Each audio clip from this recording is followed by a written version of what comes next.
Okay, now it's time to turn to Friedrich Nietzsche. I pursue a distinctive syllabus in that I go straight from Kant to Mill to Nietzsche. Many professors do that, but then I go back to the philosopher Hegel, Hegel. Very few philosophers do that, though persons who study Hegel carefully would understand what I'm doing, and you'll get it once we get to him.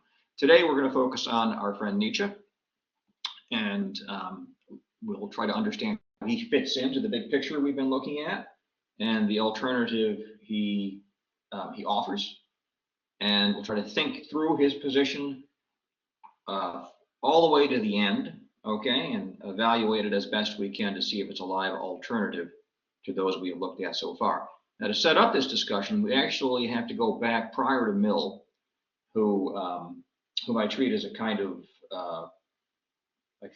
blind alley in the history of ethics, as you gathered from my criticisms last time.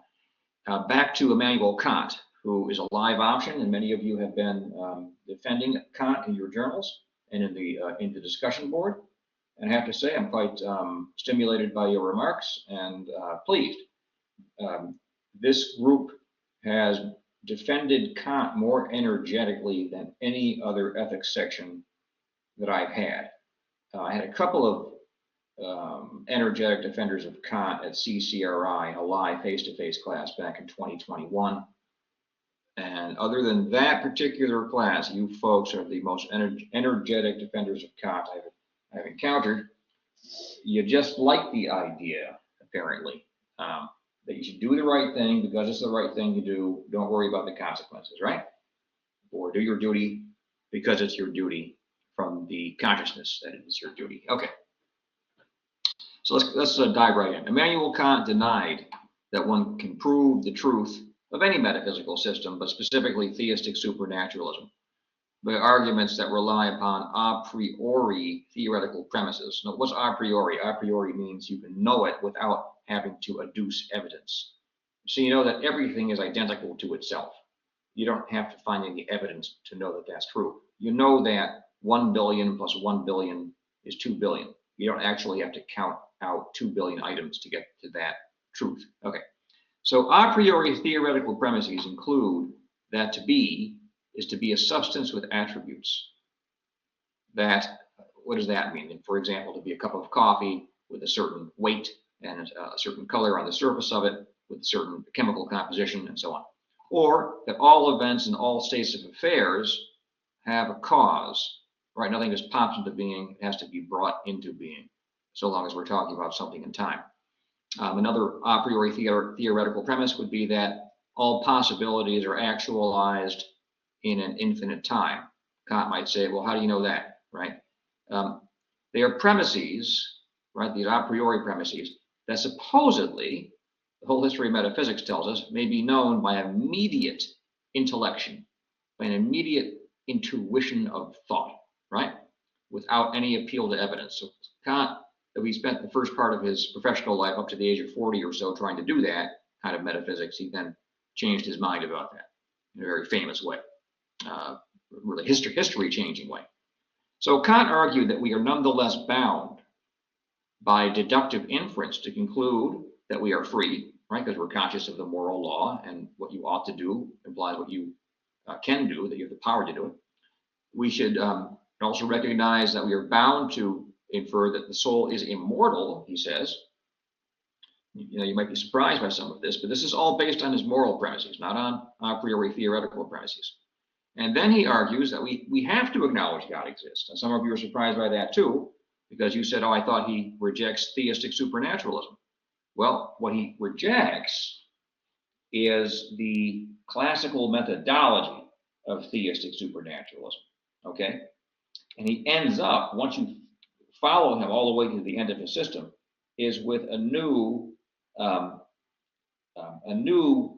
way of justifying theistic supernaturalism, okay, on the basis of moral self-consciousness.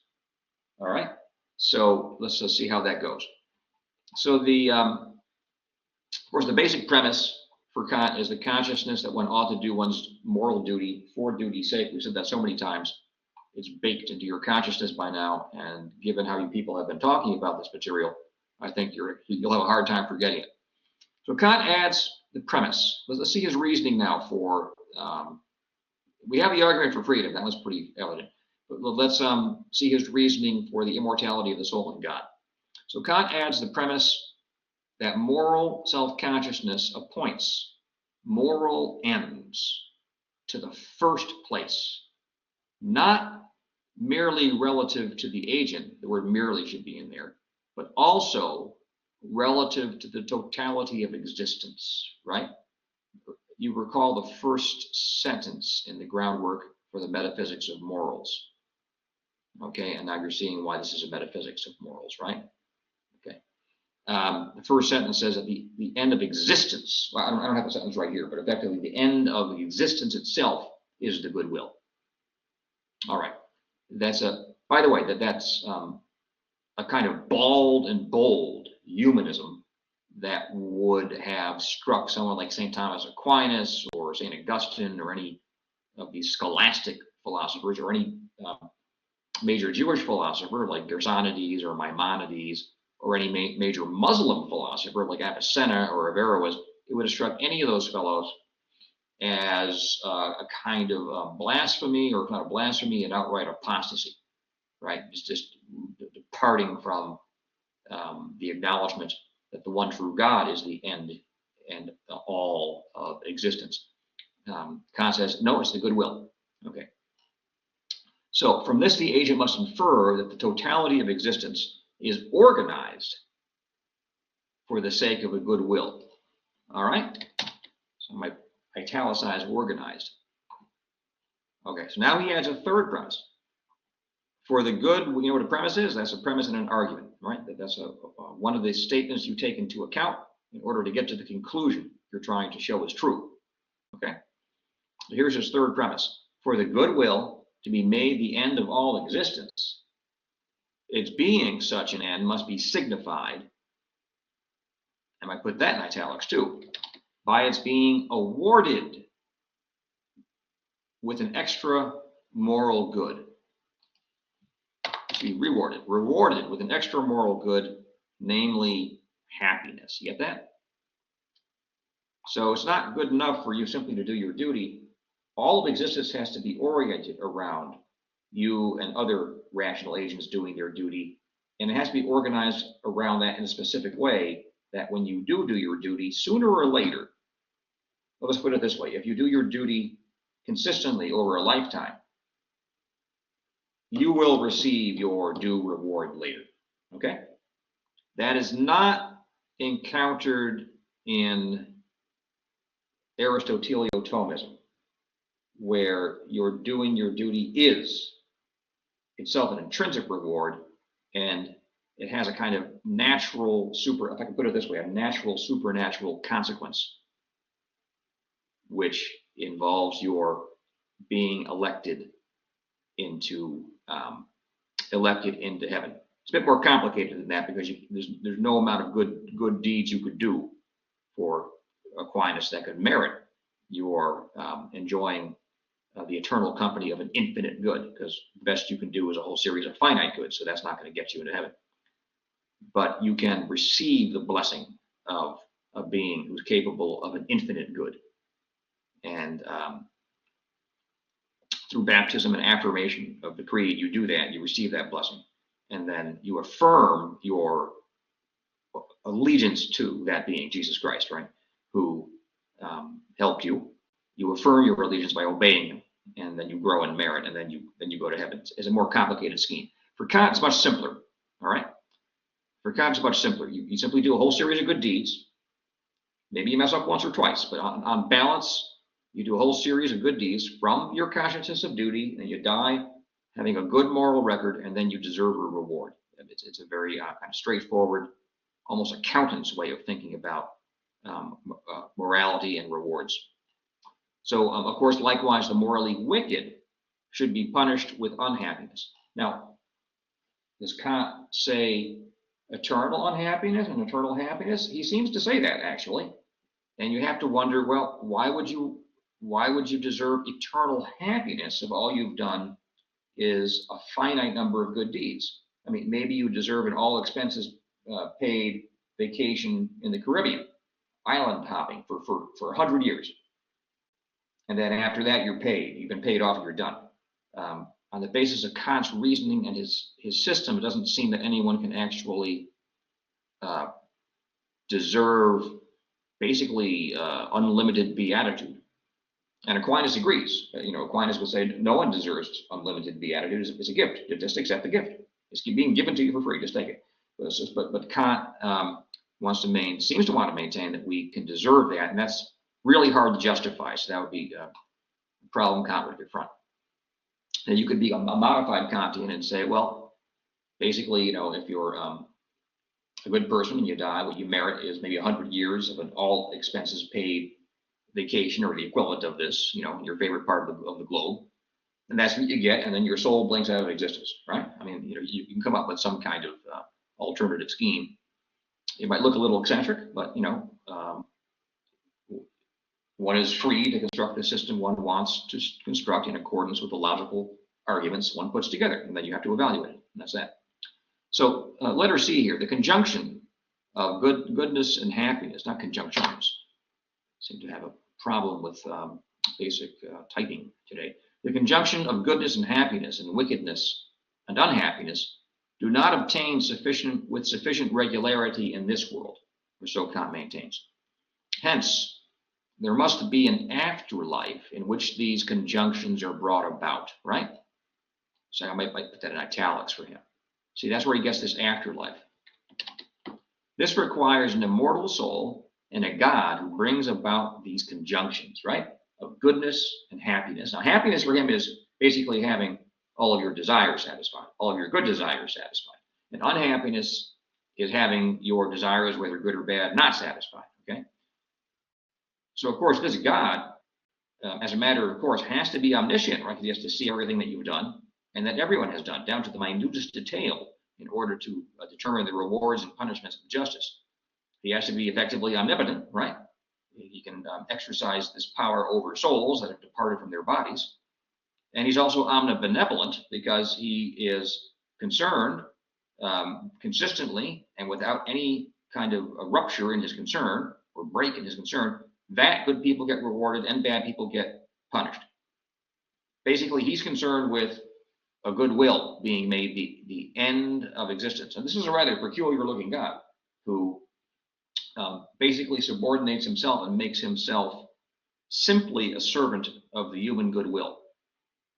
Again, compare that to Aristotelian Thomism, basically medieval Christianity.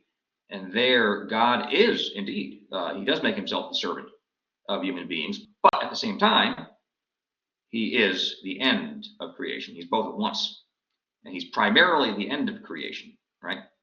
But he's also the servant. That's why he's willing to suffer a violent and humiliating death for the sake of benefiting, saving is the theological term, his creatures. Okay. So this new Kantian conception of God, right? Well, this is the classical conception of God. He's omniscient. He's omnibenevolent, right? And he's omnipotent. He knows all that stuff. He has all those attributes. But now revelation has been shorn away, right? I mean, where do you find revelation? Well, in the book of Genesis and in Exodus and so on, in the Old Testament or the Tanakh if you're Jewish, and in the New Testament, and in what they call in the Muslim tradition the Noble Quran if you're Muslim. Okay. If you are a Mormon, I run into Mormons here or there, or they have a kind of sister church called they used to call themselves the Reorganized Church of Jesus Christ of Latter-day Saints. Then you recognize the Book of Mormon, and they have Doctrine and Covenants. They have their own. Okay, you see what I'm saying? So all that revelatory material gets kind of shot out into space with Kant. All you have left are his deductions. And then the rather peculiar conclusion that there's basically an infinitely powerful being who's made himself the unqualified servant of human beings with a goodwill. And that's it. So Kant calls the fact that one arrives at these conclusions, right? Because how do we get to these conclusions? We got them from a moral premise. or moral premises, a series of them here. Okay? The fact that we have to begin with moral premises and then prove that the soul is immortal and God exists, not to mention that we're free, he calls that the primacy of practical reason rather than theoretical reason. We have to think in a practical mode, okay, in order to get those conclusions. And the conclusions just happen to line up with those of the entire Western tradition, but then with this major subtraction. And there are two major subtractions. Number one, that God is no longer the end of existence, which is a bit of a strain. If you're talking about an infinite being who's infinitely good, wouldn't an infinitely good, or at least perfectly good, if you like? If he's perfectly good, he's infinitely good. If you're perfectly good, you're not qualified by anything outside of yourself, and you're simply good without any limit. He's infinitely good. Does it make any sense for an infinitely good being to be subordinate to and exist for the sake of and be an instrument of a finite good? Okay. One might even suggest that's really like a round square. That doesn't look too good. The second thing that concept tracks is all of sacred literature, all of revelation in the Bible and in the Quran, with which he wouldn't have been very conversant with. He wouldn't have been terribly interested in it because there were no Muslims on the European continent at that time. Well, yeah, I shouldn't say that. They were further down by Bulgaria and places like that, but out of reach for him. Yeah, that's basically that. As far as the Jewish tradition is really interesting in that. At a footnote here, this will be part of your education. I mean, the Jewish tradition at the time Kant was writing, that was basically they were just beginning to liberalize, okay? But up to that time, there was basically Orthodox Judaism, what we today call Orthodox Judaism, okay? And historically, that has been called rabbinical Judaism. And people popularly think that consists of basically what Christians call the Old Testament. And Orthodox Jewish rabbis and Orthodox Jews have kind of encouraged that, for a long time, they encouraged that image. Actually, rabbinical Judaism, historically, its whole history, promoted and affirmed the authority of what they call the Talmud. The Talmud is the Mishnah Torah, which is supposedly a set of further revelations, which don't actually match up terribly well with what you find in the Torah, the first 5 books of the Bible, and beyond. Anyway, so there's this Mishnah, and there's rabbinical commentary on the Mishnah. All that together is the Talmud. And the one that really counts is the Bavli. That's the Babylonian Talmud. There's a Yerushalmi, the Jerusalem Talmud, and no one really pays any attention to that. Yeah, and then if you keep going deeper into Jewish history, you get into the thousands and the 1100s, and then there emerges something from the pen of a gentleman. We finally figured out who wrote it, a guy named Moses de Leon, a rabbi, called the Zohar, and that is basically a kind of mystical and even at times magical reading of the Torah. All right, they call that Kabbalah, which just means tradition. That's what the word means. And yeah, so that's sort of a mystical and allegorical and at times magical reading of received Jewish revelations. Okay, all right. So much for that. So pardon me for that little digression for you, but that'll come back and pay dividends towards the end of the lecture, because I'm trying to show you how the history of Western ethics, the history of Western religion relate to one another, because more than half of you, it seems, practice one religion or another. So it's fruitful for you to think about this relationship. And even if you don't, what I found is that persons who say, well, I'm not Christian, Muslim, or anything, I find that a good number of these persons put science in a position that sort of kind of resembles religion for other people.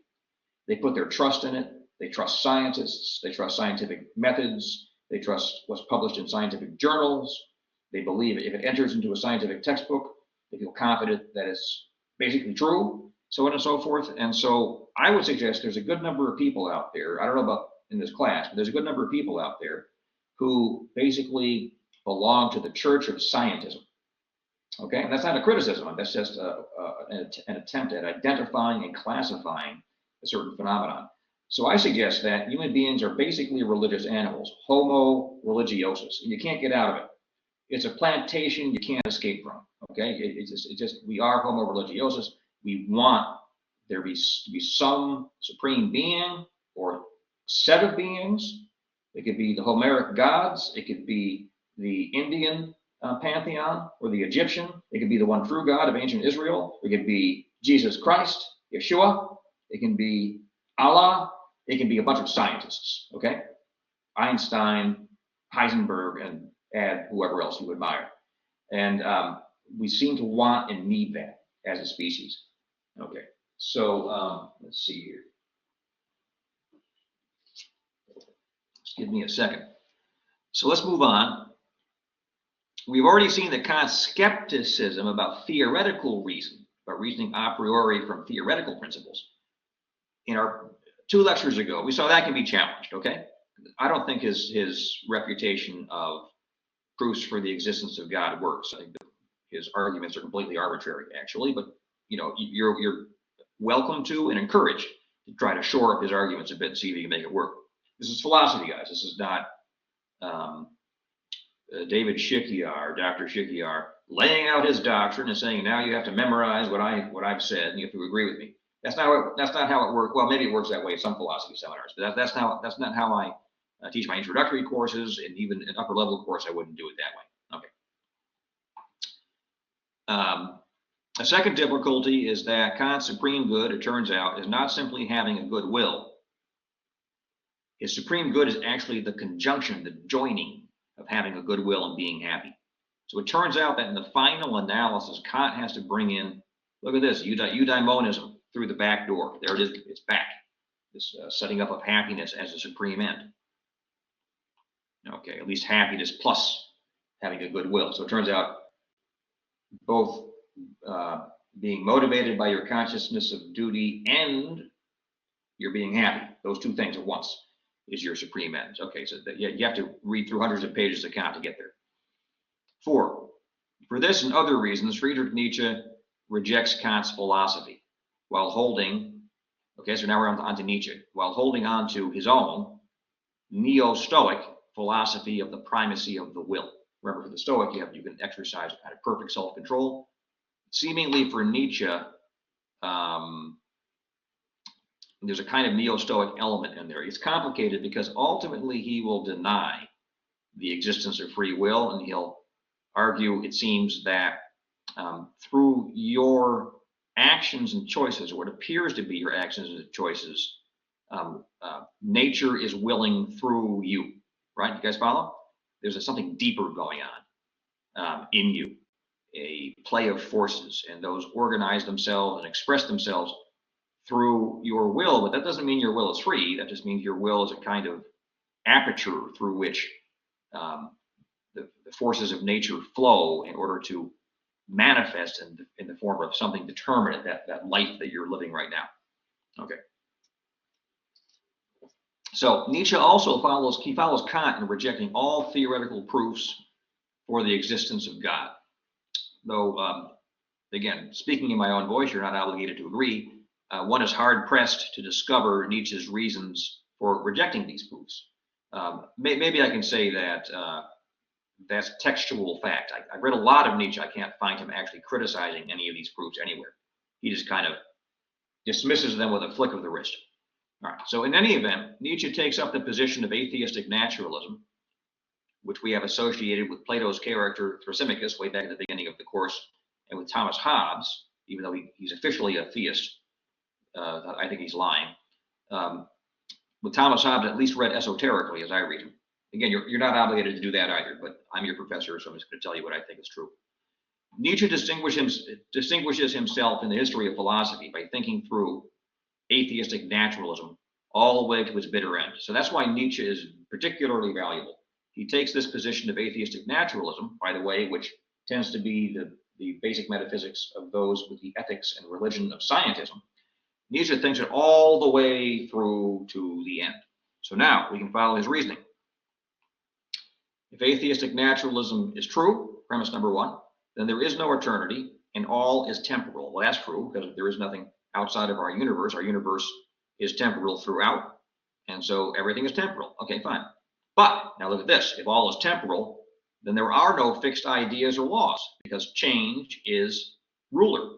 Change governs all. You follow? There's nothing that's fixed in principle, or a law of nature in principle, that can't change. Why? How could it? If it did, there'd be some other mode of existence that's not temporal. You follow me? And atheistic naturalism would be false. Okay, now keep going. If there are no laws in general, then there are no laws of nature. Excellent. And if there are no laws of nature, then the cosmos has no intrinsic structure. But Nietzsche affirms atheistic naturalism is true. I'm not certain on what premise he draws that conclusion. He just kind of puts it out there. And then he draws the conclusion the cosmos has no intrinsic structure. Wonderful. So he puts this, as is his wont, poetically. The center of being is chaos. All right. So, by the way, I mean, this argument here, I think it's basically solid, and it's why he says this. The center of being is chaos. There are certain philosophers out there who they see where I'm going with this. They might get slightly irritated, but that's because they've been seduced by Nietzsche. We put it perfectly frankly. They've been hypnotized by Nietzsche, who's an outstanding writer. It's easy to get swept away by him. All right, so, and we read him for a reason, because he does articulate one of the fundamental alternatives, and he thinks it through all the way to the bitter end. All right, so now let's consider this thesis. The center of being is chaos. Let's all admit to one another, okay? Let's pretend we're all in the same room here. Let's just admit to one another there is apparently a great deal of visible order in our cosmos. So the stars are arranged in a certain pattern. They seem to come back in the same pattern every night. Now, if we're in Cranston or Warwick or Providence, we can't see that very well. So drive out to, as best you can, to western Rhode Island. We're always talking about South County, but I find that the further west you go, the more country you get, right? As it were, out in Chepachet, where it's nothing but pickup trucks and gun racks and pro-Trump stickers out there. It's like Alabama. And maybe you'll see a few more stars up in the sky. So not only that, when two giraffes produce a third entity, it's never an octopus or it's never a mountain lion or anything of that sort. It's always a giraffe, right? So, and that's true of all species. Isn't that amazing, right? Aristotle said, man begets man. You could say giraffe begets giraffe. My old advisor, Stanley Rosen, used to talk about giraffes a lot. Giraffe begets giraffe, or I like koala bears. Koala bear begets koala bear, okay? Well, why does that happen? Well, apparently there's some order. And where did this order come from? Since it does not derive from atemporal ideas or laws for Nietzsche, it has to arise somehow within the cosmos itself. Okay, let's see if we can make sense of that. So, it is a fact of observation that the cosmos presents us also with myriad processes that relate to one another in patterns of action and reaction. So sometimes you find scientists trying to explain, like the emergence of life. The famous one whom I met was Stuart Kauffman.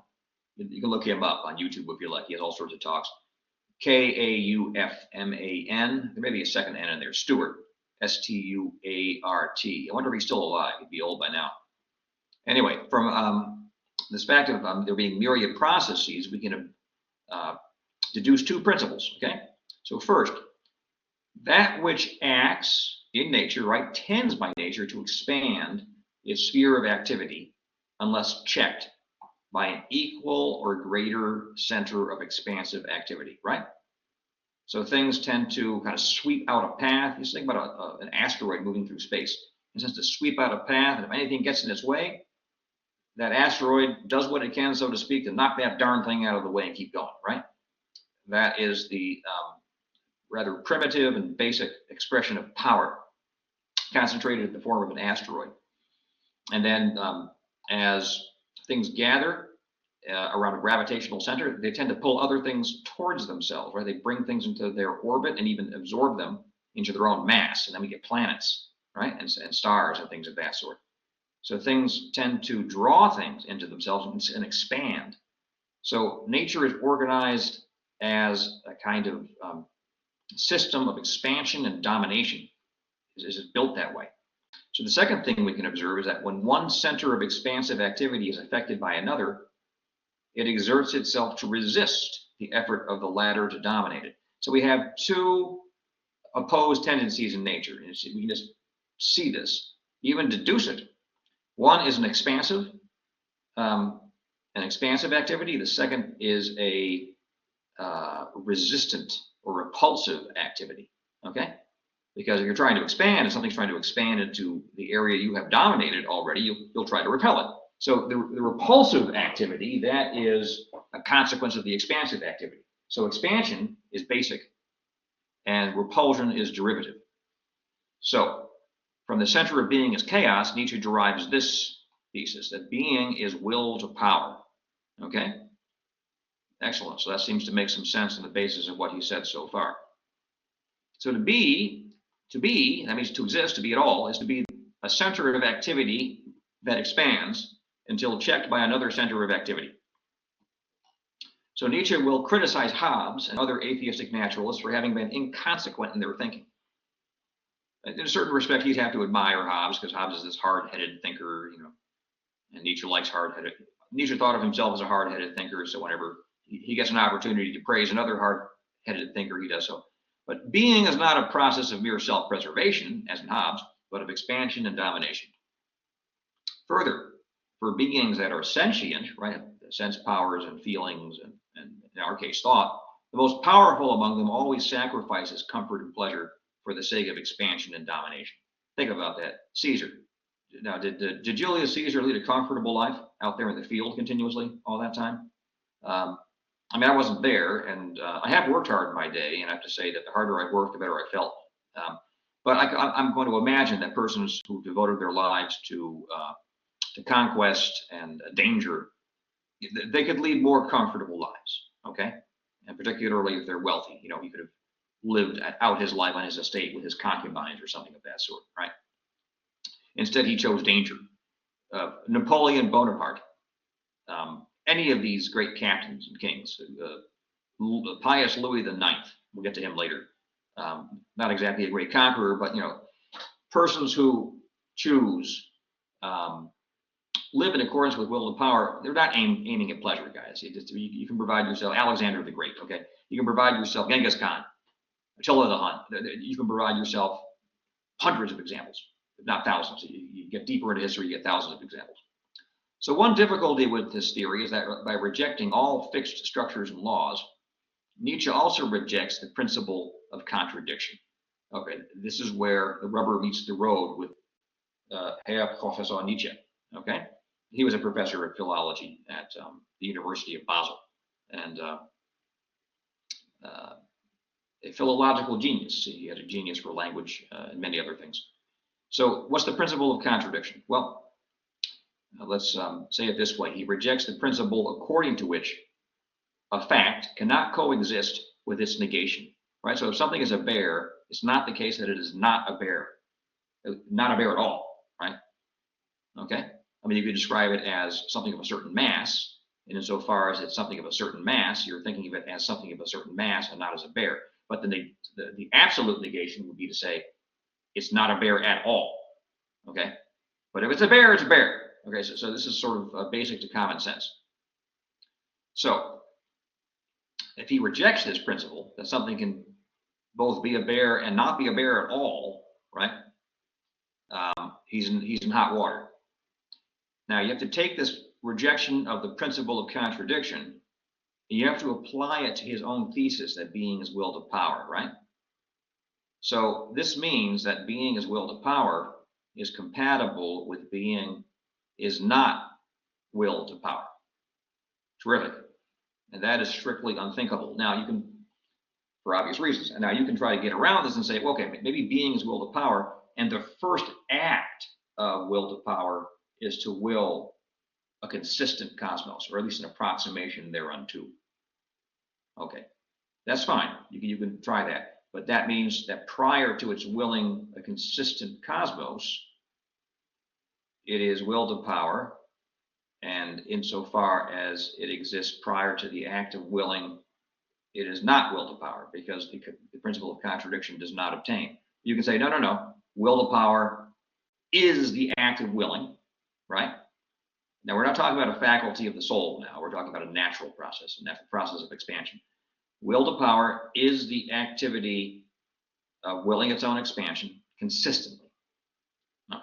Well, now, if you're saying that, and you're saying it can't will its own contraction and disappearance, then it seems you're smuggling back in the principle of contradiction. Will to power only works in one direction, and it can't not.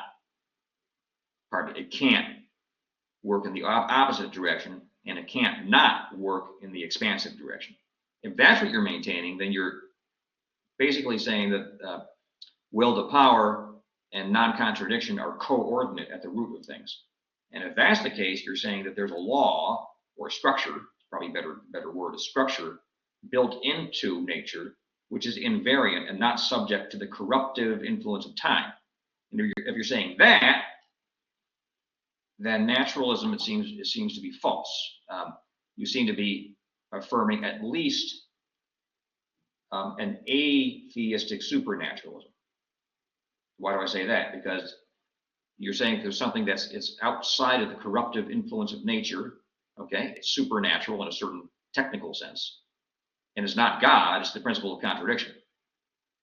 You guys follow me? So you're really an atheistic supernaturalist. Okay, very good. You can be that, but that's not what. That's definitely not what Nietzsche affirmed. He definitely does not want that, without any doubt. Okay, you go on and read more of his work. If I could recommend, let's see, one work where it's so clear you couldn't miss it, that would be The Twilight of the Idols. It's very short, like 100 pages. So you read that, you'll see what I'm saying. So now Nietzsche was aware of this objection, and he wrestled with it in his private notebooks, but he never published a resolution. So this remains a serious difficulty with his philosophy. All right. So he makes some comments on some English psychologists, dripping with contempt and practically chuckling with disdain as he discusses them. And he knew Paul Ray, but these English psychologists, particularly Ray, sought an explanation for the origin of morality. Okay, so now we're into a new sort of question in this course. We've been trying to figure out, how do you lead a good life? Okay, what are the ingredients that enter into a good life? And we've looked at virtuous activity of reasoning well and expressing one's virtuous reasoning and conduct, service to the common good. If you take Aristotelian Thomism and then push it into the theological mode, it becomes glorifying God. With Hobbes, it becomes living by the golden rule so as to preserve your comfortable self-preservation. With Kant, it becomes acting from duty for the sake of duty. We'll mention Mill. For Mill, it becomes promoting the happiness for the greatest number, okay, and so on. But now we're to a new question. Our question is that of the origin of morality, okay? And by the way, the idea of the good life is not the same thing as the idea of a right action. Okay, so then you have to distinguish those two and relate them to one another. And I didn't do that in that list I just gave you. And I'm not going to go through that list again right now. So we'll just move on. This they discover in the combination of beneficial acts, that is the English utilitarians, or English psychologists, excuse me. So this they discover, the origin of morality, they discover it in the combination of beneficial acts, what they call utility, forgetting that these acts have utility, and then forming a habit of calling them intrinsically good and becoming hardened in this error. Forget about the word energetic. We got that. Well, if you want, that's from Aristotle, right? So he criticizes this theory on the ground that the utility of beneficial actions is absolutely obvious, and that this obviousness is reinforced every day, right? So if someone loans you $10, obviously that's useful to you. Or if your employer pays you, that's obviously useful to you. We can say, well, he's being just, and that justice is intrinsically good, right? But it's also beneficial. And how can you not notice that it's beneficial to you that your employer paid you? Okay. So Ray adds the remark. I'm sorry. Nietzsche adds the remark, which is more of an observation than a criticism, that this theory is the expression, he says, of dying life, of life grown weary, of a fading, decaying, and waning will to power. That may be, but he just asserts that as an observation. So in general, any shrinking back from the truth for the sake of what is psychologically reassuring and, let's say, respectable is a sign of a sick and decaying will to power. All right. So now Nietzsche was a philologist. That means he was a master of ancient languages, particularly Greek and Latin. He studied other ancient and medieval languages, okay, archaic languages. And he studied them with a kind of a scientific method. So he was a scientist, guys. You might say, what kind of scientist is this? A scientist study nature. Well, you have to look at things from the continental perspective. He spoke German as his native language. So if you speak German as your native language, you actually distinguish between two large departments of science. The Naturwissenschaften, these are the sciences of nature, and the Geisteswissenschaften. Those are the sciences of the human spirit. Geistes means spirit. So that would refer to, if you're an art historian from that point of view, you're a scientist.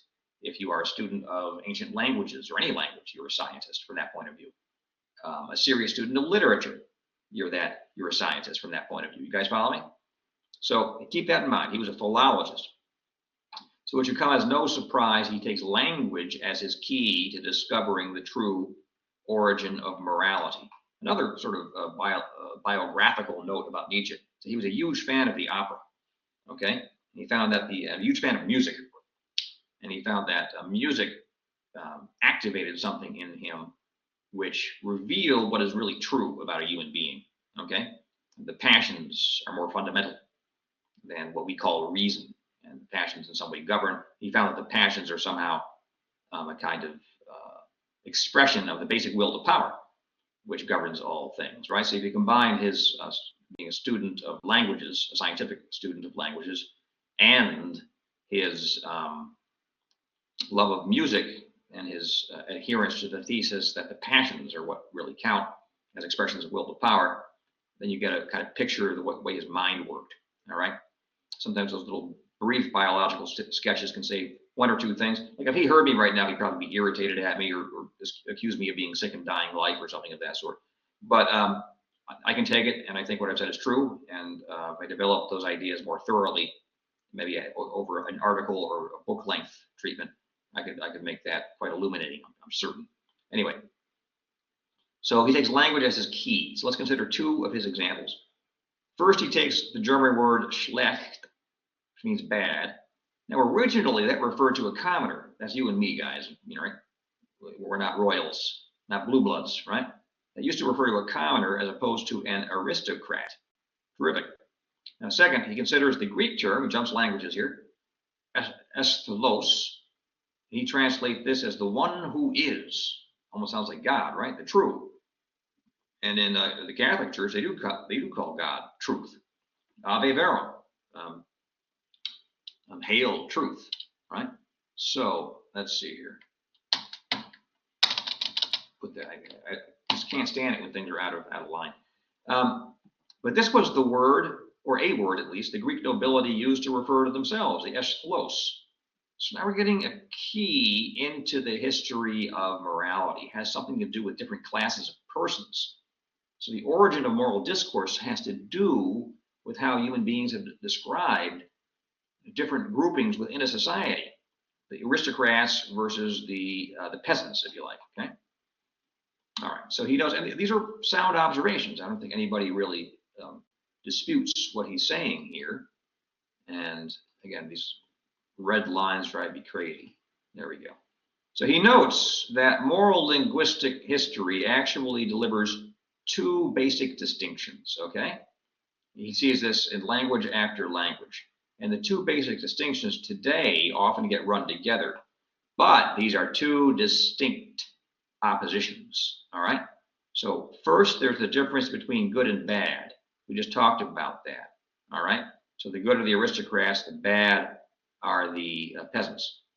B is good versus evil. And then he'll point out that here, the people who draw this distinction look at things from a different point of view. Some of you say that that perception. Some of you say perception is everything. I'll get to that later and think that's false. But certainly perception, or how we perceive things, right, is extremely important for understanding our experience. No doubt about that. So if you're a commoner looking up at the aristocracy and you kind of resent how they treat you, right, because the person who owns the company you work for, he wants to charge you $800 a month just to have basic medical insurance or something of that sort. Well, you describe yourself as good, right? And then via negation, you describe him as evil. Okay, you guys follow me? So there's good versus bad, and then good versus evil. I'm thinking of an employer I used to have. He's in jail now, by the way. He charged too much for the insurance. Okay, so here we go. So on the basis of these linguistic,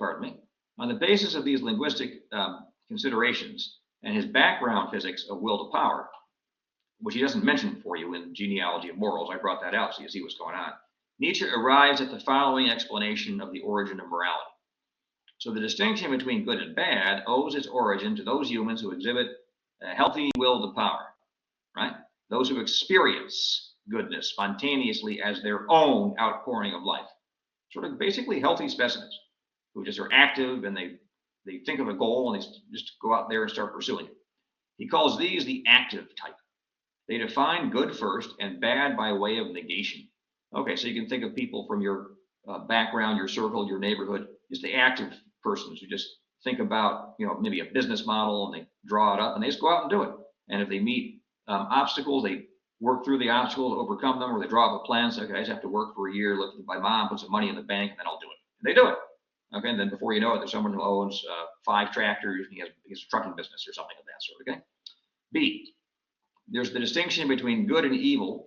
The distinction between good and evil owes its origins to those human beings whose will to power is relatively weak, so whose immediate experience is in fact a reaction to the activity of the noble and strong. All right, so their experience, because they're weak, they don't experience a spontaneous outflowing of life as goodness, right? Because they're weak. What they experience first is a reaction to the activity of the noble people, the people who are active, impetuous, if you like, full of life, if you will, free in some sense. So, but the second group of persons, if you like, the natural peasants, these persons are in effect on the receiving end of the violence of the active type. So their first experience is that of suffering, which they call evil. By negation, they arrive at a peculiar concept of the good. The good now, for these folks, the persons who are naturally weak and reactive, is the negation of the attributes of the active type. So now we end up with this. For them, pride is evil and humility is good. Okay? Impetuosity, that's evil, and hesitancy actually is now good. I'm not exactly certain where Nietzsche gets this idea that being hesitant is good. I've never seen that praised, but anyway, that's what he says. Self-assertion is evil, and passivity is good. Maybe he means, what does he mean? The outcasts of society. He's probably thinking of the New Testament and Jesus's sort of predilection for persons who are at the margins of society, cripples and the blind, and lepers, and even prostitutes, and even tax collectors who were doing well because they used to fleece the people they taxed, but they were wicked. And Jesus, he came to save a sinner, they say, right? And so he was concerned for them too. Anyway, let's get back to this. Power is bad, it's evil, and weakness is good. And then wealth is evil. You can find that in the Bible, actually, right? This idea that, if they don't call it evil, they say that being wealthy is not intrinsically evil. It serves as a disadvantage for getting into heaven, because if you have a lot of money, you think you're special, because you have the money, and either you earned it and you think you're special because you earned it, or you received it. You have all sorts of prerogatives and social status on account of it. People are always deferring to you, so how can you not think that you're special if people are continuously deferring to you? But that fosters pride, and that makes you think you're the equal of God, or you can give him orders, and then getting into heaven's tougher, right? All right, getting a camel through the eye of a needle is easier, right? Proverbially. So there's wealth, therefore poverty is good. Okay, so you see where Nietzsche's going with this. So you guys think about that. So he calls this the reactive type. So the morality of the active type he calls master morality, and that of the reactive type he calls slave morality. So there are basically two moralities, or two moral systems, if you like, that emerge spontaneously in virtue of nature itself, which is will to power. And there is active will to power, and there's reactive will to power. Active will to power organizes itself in the form of a master morality, and reactive will to power organizes itself in the form of a slave morality. Okay, so you see where's theory, how his theory takes shape. This is all about the origin. Now he does, you guys have picked up, right, in your reading and so far, that Nietzsche will prefer the master morality, okay? So for Nietzsche, modern morality is the last, so he was living in the 19th century. So his modern morality, now he's thinking of, 19th century Germany, decidedly, I mean, it's run by Kaiser Wilhelm towards the end of the 19th century, but it's really run by Otto von Bismarck, who established a kind of conservative welfare state, setting up a pension system and so on and so forth. Nietzsche despised that. He looked upon that as, basically the weak banding together to protect themselves from the strong, and Nietzsche is never for that. Okay, so for Nietzsche, modern morality is the last decadent and disappearing stage of a society determined throughout by slave morality.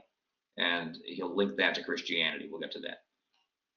It is society based on a reactive will to power, and even in a peculiar form of hatred, a hatred of the master. So this is his critique of basically the modern world, okay, as itself a kind of secularization of the Christian concern for those who are powerless.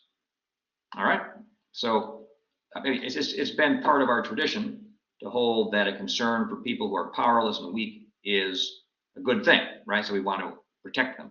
And so we can set up soup kitchens and orphanages and homeless shelters and things of that sort.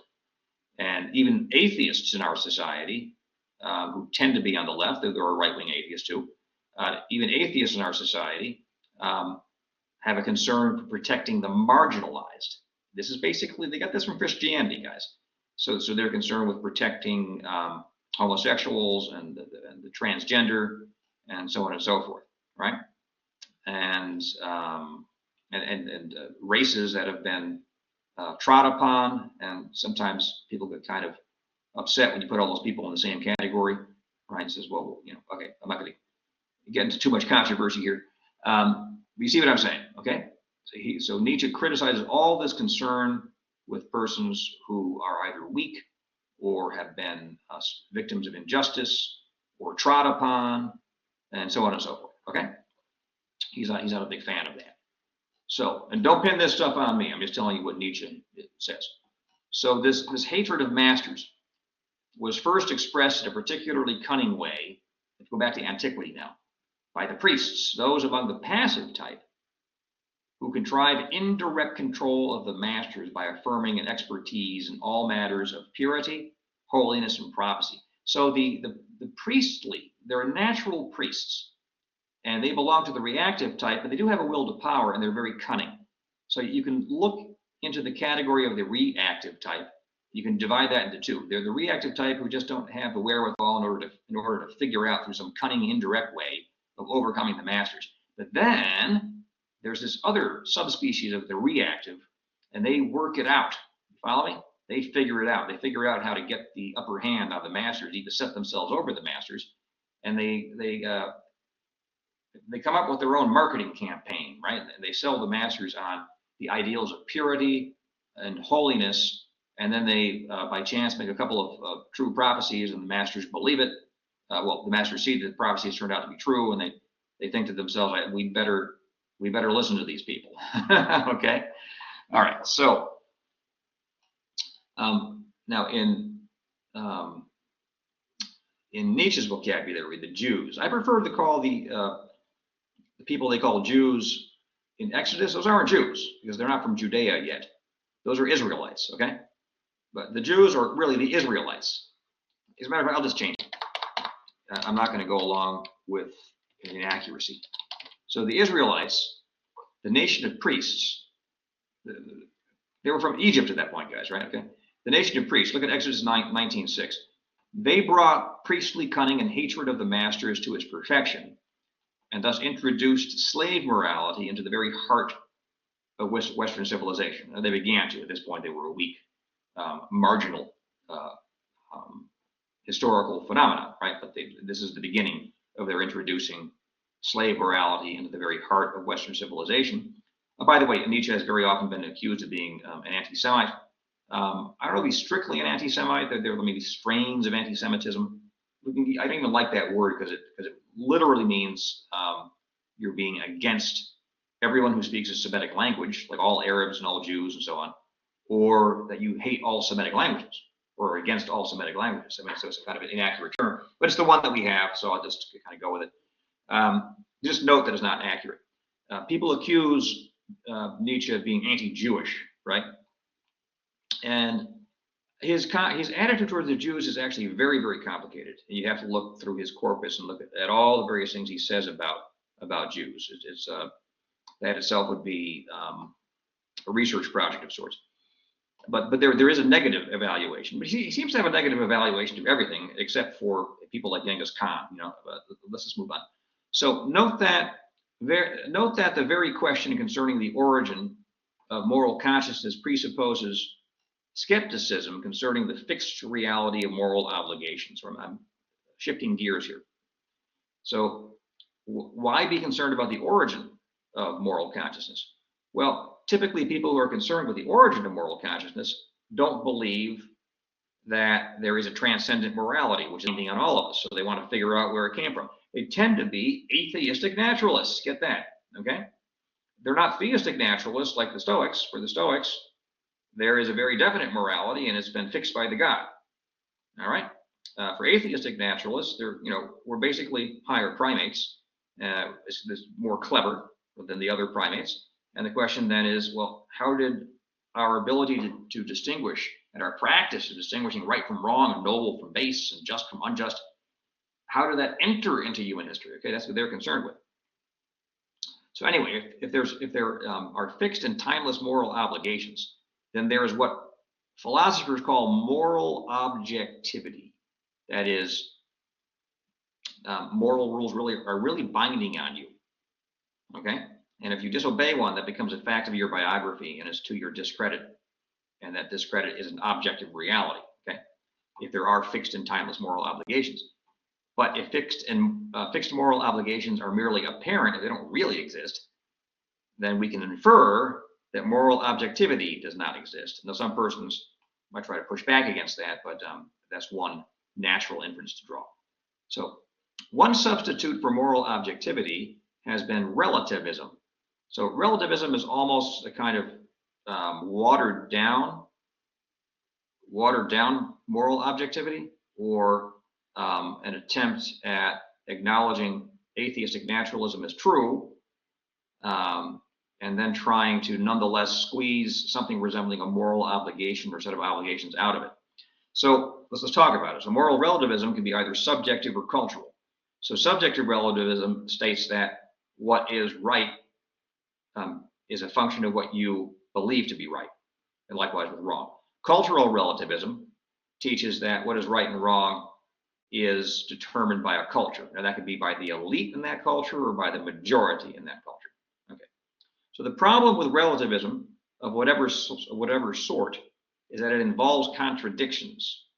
The problem of contradiction, guys, keeps coming back. For example, if relativism is true, then one really is bound to do what one thinks one ought to do, right? If it's true, because the idea is that if in subjective relativism, if you think something is right, it is right. And if you think something is a duty, it is a duty for you, not for anyone else. And with respect to cultural relativism, likewise, there would be duties for that culture, but they wouldn't necessarily be the duties for some other culture. Okay, so let's say that subjective relativism is right. You think that there are duties and there are prohibitions. So if one thinks that affirming relativism is bad on this supposition, then one ought not to do so. So if subjective relativism is true, and if you were Pope Benedict or someone like that, and you thought that affirming relativism is bad, you as Pope Benedict would be obligated to deny relativism. But if you also thought that you ought to affirm what is true, and subjective relativism in fact were true, you'd be bound to say that it's true and good. So if you were Pope Benedict and subjective relativism is true, you would be bound to say it is true and it is good, and it is false, that is not true, and it is bad, it is not good. So you have to say it is true, not true, good, and not good. So that all degenerates into mishmash, and that's why subjective relativism is false. You can make a parallel argument for cultural relativism. Just replace some culture for Pope Benedict. So 10.2, Nietzsche goes beyond skepticism about moral objectivity. That's why he went into skepticism. He's not a skeptic. Okay, he wants to go beyond this. He also rejects relativism. Okay, so forget about skepticism about moral objectivity. You can say he is, but he goes beyond that. He also rejects relativism because he sees it's incoherent. Instead, he affirms nihilism. He goes all the way. This is why Nietzsche is so helpful, because he takes these starting points that are common to so many people, like atheistic naturalism. He says, let's think this through all the way to the end. And where you end up is with this, the uninvited guest. Okay, you didn't invite him over, and there he is sitting at your table. You're looking at him. What's his name? Nihilism. All right. You can pronounce it nihilism as well. Since I studied some Latin, I'm not very good at it, but I think nihilism is a perfectly fine way of saying it. The dictionary says you can do that. So the position is that there are no binding norms, moral norms or values, whether absolute or relative. Okay, so yeah, I guess this is a kind of skepticism, but this is a skepticism on steroids. All right. So he distinguishes nihilism into active and passive nihilism. So guess what? So the active nihilism will be the nihilism of the natural masters, and the passive nihilism will be the nihilism of the natural slaves, or the natural peasants, if you like. So passive, I use the word peasant. What's wrong with a peasant? Historically, peasants, they have been rather decent, very hardworking, and in some respects, it's extremely impressive. Okay, so passive nihilism is the affirmation that no received norms and values have any claim on one, so that all that's left is a moral void. So passive nihilists, they tend to succumb to the call of the void, to depression, to a sense of directionlessness, to listlessness, and they can end up being addicted to psychotropics or other recreational narcotics, with which they try to avoid, no pun intended, avoid, to get out of, distract themselves from the doldrums they would otherwise experience. A very sad phenomenon. Okay. Active nihilism also rejects the claim of all received norms and values, but adds that this creates an opportunity for the individual to affirm new values and establish them as a moral foundation for a new epoch. Okay, so your active nihilist, he actually seizes the opportunity and says, great. You know what Hitler said? Hitler said, when everything is chaos in moral discourse, he who has the strongest will prevail. And he thought of himself as possessing that, along with basically himself and then his lieutenants, Himmler, Goering, Goebbels. So they all took up Nietzschean active nihilism. And there's a left-wing version of this too. I mentioned all the right-wing guys here. We'll get to the left-wing stuff too. So they deny that there are eternal truths, but they also affirm that the strongest will determines what the effective truth will be. Well, that's perfectly Nietzschean, right? Okay? Being is willed power. And he who has the strongest will, if they get all the way to the end, he determines what's true for everyone. He draws people into his orbit. Okay? So the people Nietzsche is interested in are, Plato, Jesus, obviously, Mohammed. He would put Napoleon, because Napoleon tried to erase everything they did and replace it with a new sort of secular humanistic epoch, kind of an enlightenment souped up with imperium. So their basic ethical principle is of these active nihilists is do what thou wilt. Do what you will. I said do what thou wilt. I'm taking a line from the occult thinker Aleister Crowley. Their basic metaphysical principle is anything is possible. So they have an ethical principle, do what you will, a metaphysical principle. Well, anything's possible, so do what you will. Nietzsche himself claimed that this is true, that anything is possible. But the truth is hidden from mediocrities, according to him. Okay, so Nietzsche, he wasn't like this comfy, cozy companion through life. He wasn't, a pleasure to be near. He had his opinions, and he called a spade in accordance with his opinions. Okay, I'm not Nietzschean myself. I'm just quoting him and telling you what he would say. How did he put it? I think I'll paraphrase him. It hasn't entered the mind of the ordinary person. It never enters the mind of ordinary people that anything is possible. Okay? By the way, that's the kind of slogan which gets enunciated during major genocides. When the Hutu were killing the Tutsi, one of the lieutenants, the person confronted one of the lieutenants carrying out the murders and said, you can't get away with this. He said, why can't I get away with it? We've already killed 500,000 people. Anything's possible, right? So something like that. So what do we learn from Nietzsche's philosophy? I just showed you what we're standing on a tinderbox here, guys. This is a dangerous philosophy, okay? So first of all, we learn that a thorough materialism does not affirm hedonistic ethics, whether egoism with Hobbes or an altruism with Mill.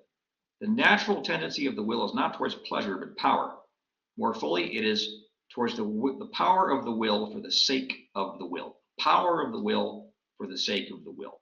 Okay, so if you're going to be an atheistic naturalist and you're going to insist on it, despite the objections I recorded up further up, this is what you end up with.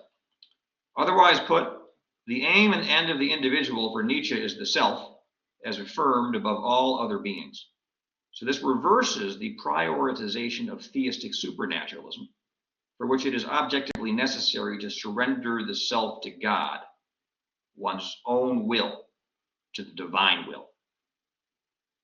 If you don't, right, this is on pain. If you don't do that, it's on pain of willing what is incoherent, namely that the finite, limited, and prone to error, and you and me, ought to wield authority over the infinite, all-knowing, and infallible, right? Which is obvious balderdash. So viewed this way, like there's a common observation, as C.S. Lewis put it most eloquently and clearly. He said, the instant you acknowledge that God exists, right, you're confronted with an ethical choice, which is a kind of almost a metaphysical choice which determines who you're going to be, right? You either subordinate yourself to God, surrender yourself to God, or affirm your own will as independent from God. And C.S. Lewis says the first choice forces itself on you because the second one's incoherent, because you can't make yourself an equal partner to God, and you definitely can't, it makes no sense to issue orders to him, okay? So, but if you don't acknowledge God's existence, or you think you can prove he doesn't exist, you get out of that, that necessity. So I keep saying in this course, you have to go back to metaphysics. Ethics is not an independent discipline. Many of my colleagues treat it as an independent discipline. That's balderdash. It doesn't make any sense. And I think I've shown that by now. Okay, and one day I'll type up a book on this. You can see that the metaphysical positions, they cut channels in thought such that you end up flowing to certain conclusions, and you end up with a range of ethical systems that we've looked at so far. I mean, there are a couple of others, and some people attempt to construct something which is neutral between them.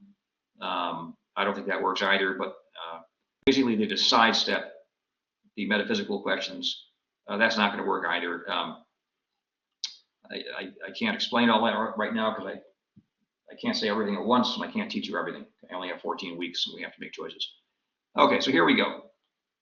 So viewed this way, the entire history of ethics resolves itself into a basic pair of oppositions. So the first opposition is that between theistic supernaturalism versus atheistic naturalism. Okay? All right, so atheistic naturalism, that would be Nietzsche, and theistic supernaturalism, that would be Aristotelio-Thomism, or possibly Kant. All right, so Kant arrives at theistic supernaturalism through the back door, via the primacy of practical reason. Some of you are thinking, well, what about the Stoics? I remember some of you thought that the Stoics could defend themselves against St. Augustine. If you want to rehabilitate the Stoics and put them in here, I'd be very happy to hear that argument. If you remember, I myself was defending them against St. Augustine. I still perceive a basic contradiction in their thesis that one can be happy here in this world, and that nonetheless there is a sufficient reason to take your own life. And those two things don't really jive. So, but I'm willing to listen to defenses. I'm always willing. I'm a philosopher, guys. So that's what I do. I talk to people, go back and forth. But that doesn't mean I live for the sake of discussion. There's no point pursuing the truth without ending up with a definite position, some point or another. Even if it's skepticism. Now, skepticism would be, no positive metaphysical or ethical system is adequately substantiated by any arguments, so I'll just be a skeptic. Okay, you can do that, but you would have to show that your skepticism is true. And if someone brings forward powerful arguments for one or another system, you'd have to show that those arguments don't work, right? So the skepticism itself is very difficult to establish. You don't get that for free. All right, so the second choice we get is the ethics of surrendering the self to God for his sake. So now we're, A has to do with the metaphysics, B has to do with the ethics. The ethics of surrendering the self to God for his sake versus the ethics of the affirmation of self for its sake. That's the basic distinction. All right, there we go.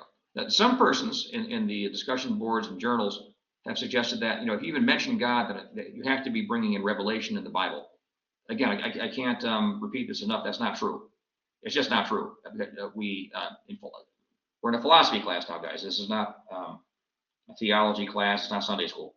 In a philosophy class, we use the power of human reason first to determine whether God exists or not. Second, to determine what attributes we have to ascribe to him. Third, to determine how we then are to understand ourselves in relation to him. Fourth, in relation to the third, to determine what our duties are vis-a-vis God and vis-a-vis one another, given that God's will is sovereign. Okay, all that has to do with human reason. So please don't make the mistake of thinking that you're somehow sneaking in the Bible the instant you use the word God. Okay, so note that the ethics of Nietzsche's affirmative nihilism has divided itself historically into left-wing and right-wing varieties. We have to observe this. Because Nietzsche's been very, very, very influential. You can even say the 20th century is, in some respect, Nietzsche's century. Okay, a little bit of an exaggeration. It's also Karl Marx's century. It's also Darwin's century. It's also Freud's. Now, Freud is a clinical application of Nietzscheanism. Freud also thought of himself as an atavar of the Jewish Messiah. Most people think pseudo-Messiah, Shabbatai Zevi, who had a rather lax morality towards the end there. But no matter. So Freud, Darwin, Marx, Nietzsche would despise Marx, and Nietzsche, those four are dominant in the 20th century and heading into the 21st. So left-wing Nietzscheans place the emphasis on continuous self-overcoming. Okay, so we ought to keep that. That's the phrase they always use over that. I can't tell you how much has been published on this. Continuous. I even met Catholic priests who call themselves Catholic Nietzscheans. So the first time I heard this, I said, "What are you talking about? Nietzsche's the one who said God is dead. Is an atheistic naturalist. He hates Christianity. What is it? How can you possibly be a Catholic or a Christian Nietzschean?" They said, "Oh, no, because we have devoted ourselves to self-overcoming, a certain kind of fearless pursuit of perfection." Okay, that was already there in the Catholic tradition. I don't think you have to get Nietzsche in there to help do that. And it was always oriented towards virtue and the perfection of sacrificial love, and not thinking about yourself at all, and being willing to suffer all things for God, for neighbor, and that was already there. But they can do that if they like. I don't want to rain on anybody's parade. Now, this continuous self-overcoming in the left-wing version, put the Catholic priest to one side. That's sort of an aberration, really. They pursue this without connection or subordination to the common good, the left-wingers, right? Or to God, or to moral virtue. So left-wing Nietzscheanism ultimately assumes the form of moral experimentation, rebelliousness against the social order, the thrill of transgression, indifferent to how one's behavior affects others. Basically turns into the 60s, guys, okay, and beyond. Its fruits are sexual liberation, the avant-garde, drug culture, rock and roll, and the occult, and popular music and things of that sort. A lot of that has all been co-opted by corporate America, who's turned it into a profit mill. So corporate America takes all this stuff, sexual liberation, the avant-garde not so much, but a bit, even drug culture, rock and roll, because if you have rock and roll, you have drug culture. You had hip hop, pop music, all of it, even the occult, because that's part of rock and roll too, by the way. Look at what's his name? Who was the guy in the Rolling Stones, the lead singer? Mick Jagger. He has a big tattoo of Satan on his chest. All those guys. Led Zeppelin, they practiced the occult. Their concerts were large, open occult rituals in accordance with the magical teaching of Aleister Crowley. This is what it was. The guy David Bowie, he was a big occultist. Even Daryl Hall, of all people, practiced the occult. Even Sting, of all people, from the Police. You remember him? All of them, really. Carole King, you name anybody. Rock and roll is continuous with the occult. It's even an expression of the occult. All right. Elvis Presley. God, I got to keep going on. Elvis Presley had a familiar. He thought he could talk. He was talking to a spirit in the form of a cat. John Lennon was a big practitioner of the occult. It's one after the other. That establishes it. I can go on forever. I literally can keep going. I'm going to stop. So right-wing Nietzscheans assert the nobility of power as concentrated in one or another racial group that ought to dominate all others up to the point of exterminating some of them. So you're thinking Nazis, but also think Hutu, okay? They too embrace a certain controlled form of sexual liberation and the occult. The Nazis particularly, they were occultist guys. So they wanted to resuscitate the old Norse religion and come into contact with the Norse gods and channel the energy of the Norse gods through their rituals. That's the occult. So the ultimate fruits of right-wing Nietzscheanism, by the way, this other stuff up here, the left-wing Nietzschean fruits, I mean, that begins well prior to the 60s, but it explodes in the 60s. The fruits of right-wing Nietzscheanism are deportations, concentration camps, and mass liquidations, okay? And hunting around online, you find some people putting forward arguments that the people who are irritated about, understandably, the destruction of Palestinians in the Gaza Strip, persons putting forward the argument the Holocaust never happened, or maybe only like 250,000 people were killed. That appears to be just balderdashing. I just read a whole book on the Holocaust and the arguments they put forward. How to put this? They're very selective and they were arranged in just the right way to make it look plausible. But all their central points could get destroyed by the actual facts. Like, for example, they say, when you go to Auschwitz, you can't find any gas chambers. There's no record there was a gas chamber. Actually, Himmler ordered on November 25th of 1944, he ordered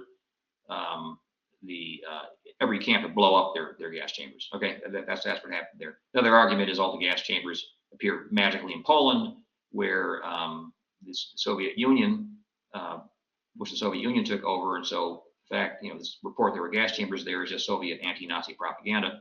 The Nazis didn't want the gas chambers anywhere near the German people themselves, right? They wanted to keep that hidden and off by the side and hidden and out of sight, right? And so on and so forth. It just goes on. So criticisms of Nietzsche. Let's turn to that. We always turn to criticisms. Criticisms of Nietzsche have not been lacking. First, we saw that his thorough adherence to time, temporality, against the atemporal, bore the implication that nothing is fixed, not even his own principle of will to power. At best, he could get an atheistic supernaturalism, which he doesn't want.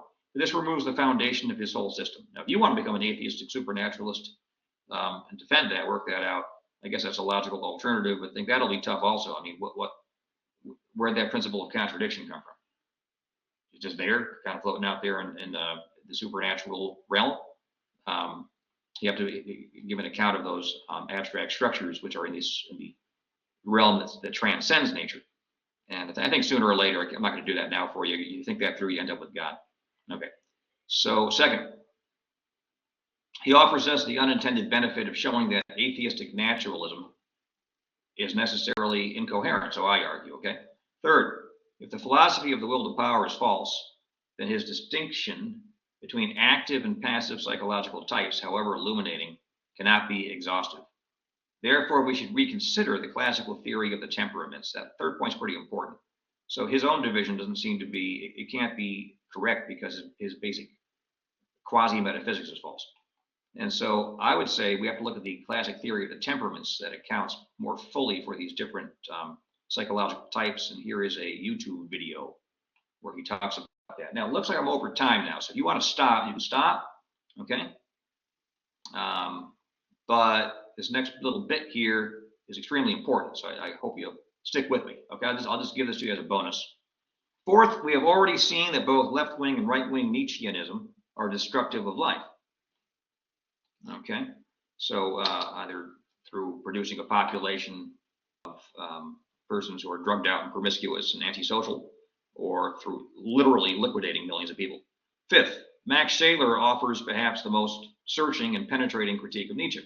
He observes that Nietzsche expresses a pronounced weakness before weakness itself. You probably recall those passages. The vehement language Nietzsche employs to express his loathing for and aversion to the weak, in fact, betrays his own lack of strength and that of all those who sympathize with them, okay, including the Nazis. And there's a left-wing version of this too. You know, persons who practice a certain kind of sexual probity or chastity, they're just too weak. We can, leave them behind and hold them in contempt. So true strength is that superabundance. True strength is that superabundance which stoops to help the weak, the deformed, the victims, the despised, so as to raise them up to his own superabundant life. That's Scheler's point. Okay. Otherwise put, true strength takes the form of sacrificial love. Now we're back to that idea. Look at that. So we have encountered such love in Aristotelian-Thomism, and several of you in your journals and discussion board contributions have argued that Kant is bound to recognize sacrificial love. This again would return us to a choice between the two, albeit perhaps with a Stoic ingredient in each, either Aristotelian Thomism or Kant. That seems to be where the course is headed. It's one or the other, right? So I will suggest, however, that what we actually encounter in Kant is the possibility not of sacrificial love, but of sacrificial duty. It's a different idea. That one may perform an act of supreme sacrifice, not motivated by goodwill for the persons benefited, even if you have a goodwill in the sense of doing your duty for the sake of duty, but simply by the consciousness that it is one's duty to act in this way. That's Kantian. He tends to look down his nose at love, guys. This is exemplified by the fireman who loses his life to save others, the soldier who dies for his country, the captain who goes down with his ship so that more of his passengers and crew members can escape, or the teacher who stands in front of his students to protect them from an active shooter. But is there not something grim in excluding love, the love of human beings, from what is morally praiseworthy in such actions? So let's say somebody acts from duty and he does one of those things. It's admirable, right? Now, what if a second person does the exact same type of action but from duty and love? Who's more admirable? Okay. So granted that one should do one's moral duty, is it not more praiseworthy to do it from the motive of love? Isn't virtue, by definition, preferable to self-control? And the answer to that, I think, is obviously yes, right? So this observation prompts a reflection on a certain specimen and product of Western civilization that in fact combines in one person the attributes that Nietzsche sets in opposition to one another. Okay, so Nietzsche puts like humility and gentleness on one side, and then impetuosity and pride on the other. Okay, but it is one and the same individual who may exhibit the most extreme humility and gentleness, passive attributes, but also a kind of firmness, tireless energy, initiative, and even occasional impetuosity, the attributes of the active type. So perhaps the best sort of person combines these two.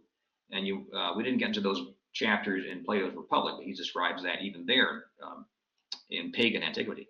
So the praise of humility and gentleness is not characteristic of the Romans, Greeks, or barbarians. So it's not the Romans, it's not the Greeks, it's not the European barbarians, and I don't think any other place. Okay, okay. The followers of Confucius.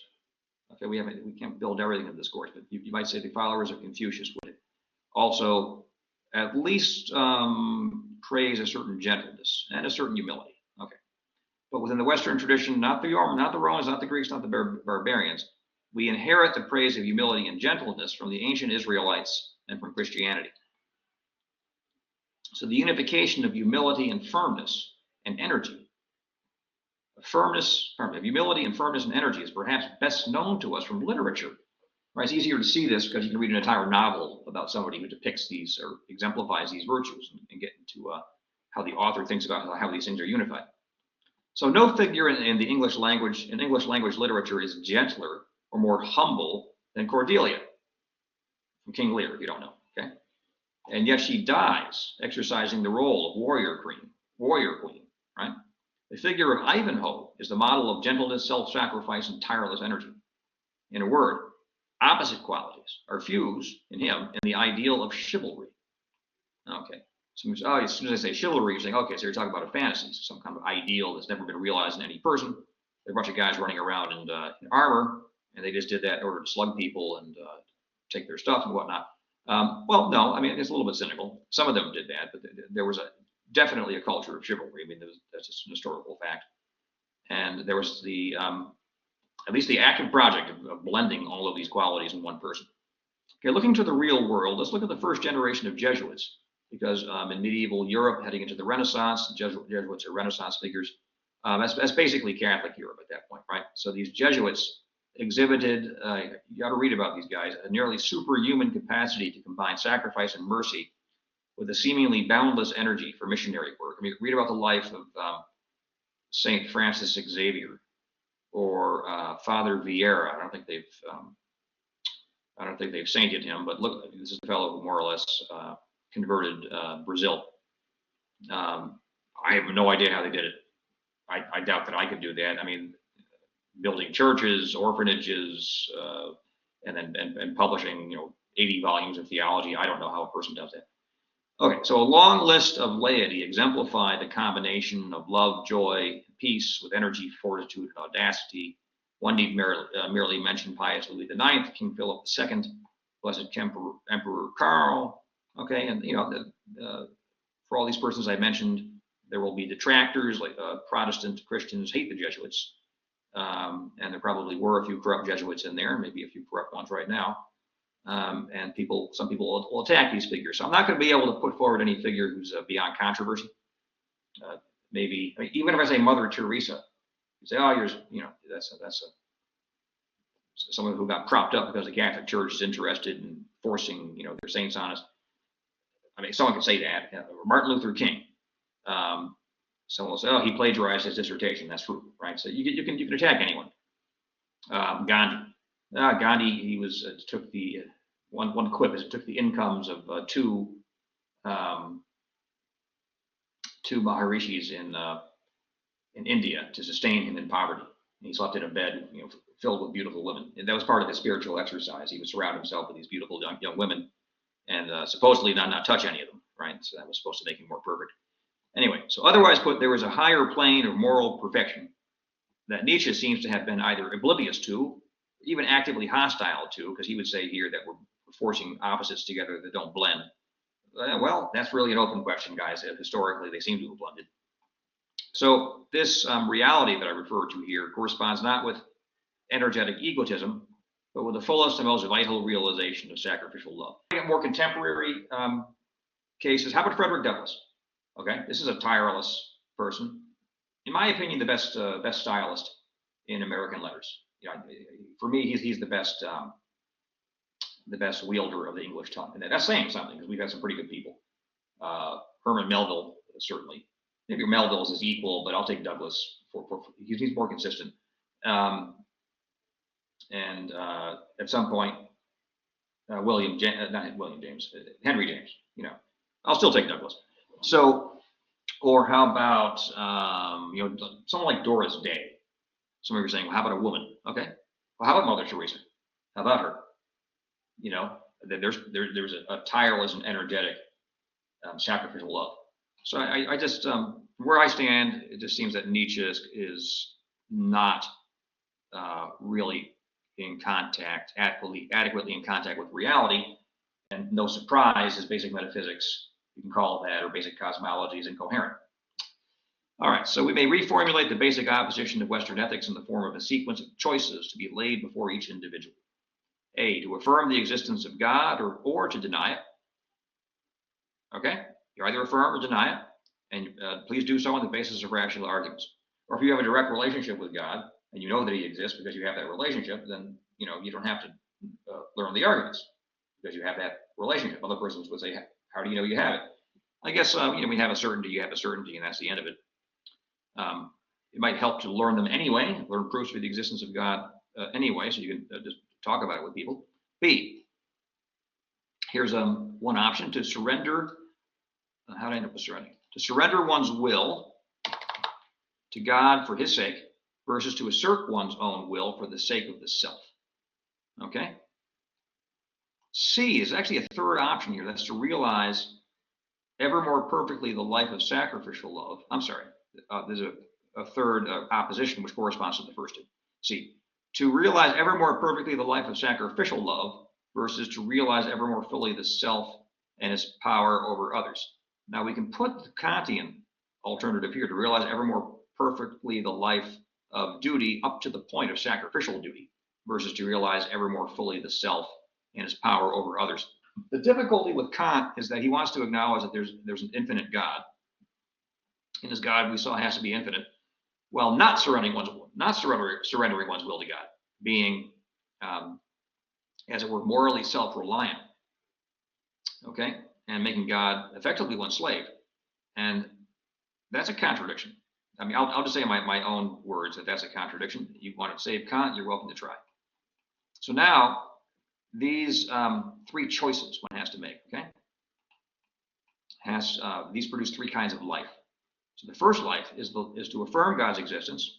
Number one, that's your metaphysics, right? To surrender one's will to him, okay? That's an act of self-determination, okay? And then to embody sacrificial love. So you live it out. So call this the God-devoted life. And you can abbreviate this with affirm, surrender, and embody. There's a second possibility, and that is to deny God's existence, assert one's own will, and increase in power. And that is what I would call the anthropomorphic egotistical life. And so you can capture that with three verbs: deny, assert, and increase. All right, then there's a third one, which is a rather peculiar looking one. It's a logical possibility, so I put it down. There's to affirm God's existence, but nonetheless to assert one's own will over his existence, and thus to increase in power. I would call this the diabolical life. This is where you acknowledge that God exists, right? You acknowledge he exists, but you say, better to rule in hell. I'm going to oppose him. So this would correspond to the verbs affirm, reject, and increase. Those are the logical alternatives. Hope you don't choose number three. That one looks pretty dangerous. The three choices, God-devoted, anthropomorphic egotism, and diabolism, are as far as philosophy can take us. To go further, one must add premises specific to those religions that worship the one true God. It is a basic historical fact that the God-devoted life is basically divided on the question of Jesus Christ. So Christians affirm that Christ is God. Jews deny that Christ is God, and actually, he's a criminal. Okay. Muslims say Christ is not God, but he is a very good man and a prophet, and he'll preside in judgment over all souls at the end of time. All right. So let's move on. So Nietzsche's philosophy of will to power, in fact, allows for a division within anthropomorphic egotism. This is the division between the particular egotism of the isolated self and the collective egotism of the mass, defined in accordance with one or another criterion, that of race or class. What I'll do is I'll just make this available to you. I go on here about the endless acquisition of money and power, and how we are entering into a technocratic totalitarian regime, as a matter of fact, based upon racial eugenics. It was not very cheery. Sorry about that, but I think that's where we're headed. Okay, and I'm not going to get into that now. So I'm way over time. I'm going to stop, and hope that helped you, and your wheels are turning. So keep in touch, and look forward to hearing what you have to say about this. Be well.